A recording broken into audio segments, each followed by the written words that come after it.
জামাই সুন্দর কথা বললেন, কিন্তু অধ্যক্ষ উনি আগে একসঙ্গে কথা বলছেন যে কথাটা মানে আমি খুব অবস্থা নেই। সংসার কার? সংসার আমাদের সবের। যেমন আমার এমএলএ তিনটা ওয়া সবাই যদি কিছু করে সহযোগিতা করি, যেমন আমি মনে করি ব্যক্তিগতভাবে সহযোগিতা করা দরকার। এই আন্দোলনে 2 দিন খাইতে হবে, থাকতে হবে, আমাদের এই আন্দোলনটা মানে আরো দ্রুততর হবে বলে আমি মনে করি। এই কথা বলার পরে আমি কথা বলতে আজকে সুযুক্ত করে দিয়েছেন মিনিস্টার হাসানুল ভাই।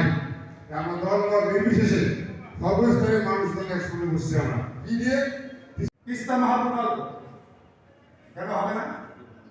দুঃখ এবং ভারাক্রান্ত মন নিয়ে আমাকে বলতে হয়। রংপুর বিভাগের জন্য গত 24 আমার মনে হয় প্রাণের দাবি যে তিস্তাকে বাঁচাতে হবে, কারণ প্রতি বছর আমি একটু আপনাদেরকে জানাই, আমার বাবা হাতিবান্ধা পাটগ্রাম 16 লালমনিরহাট এলাকার দীর্ঘদিন সংসদ সদস্য ছিলেন। তো এই বন্যায় আমি আমার বাবার সাথে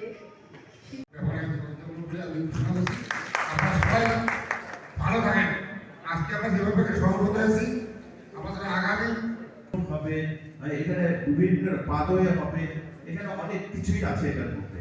আমরা কিন্তু কোনো বাদের জন্য আন্দোলন করতেছি না, আমরা আন্দোলন করতেছি মেগা প্রজেক্টটা বাস্তবায়নের জন্য। আর এই মেগা প্রজেক্ট যদি বাস্তবায়িত হয় আমাদের অনেক কর্মসংস্থান সৃষ্টি হবে এখানে। ওই তিস্তা পারের ওই ইউনিয়নগুলো বাদে কিন্তু ভেলাগুলির লোকও উপকৃত হবে, বর্তমানের লোকও উপকারিত হবে। এটা আমরা অতএব আমাদের আন্দোলনটা এটাতে সবার স্বার্থ জড়িত।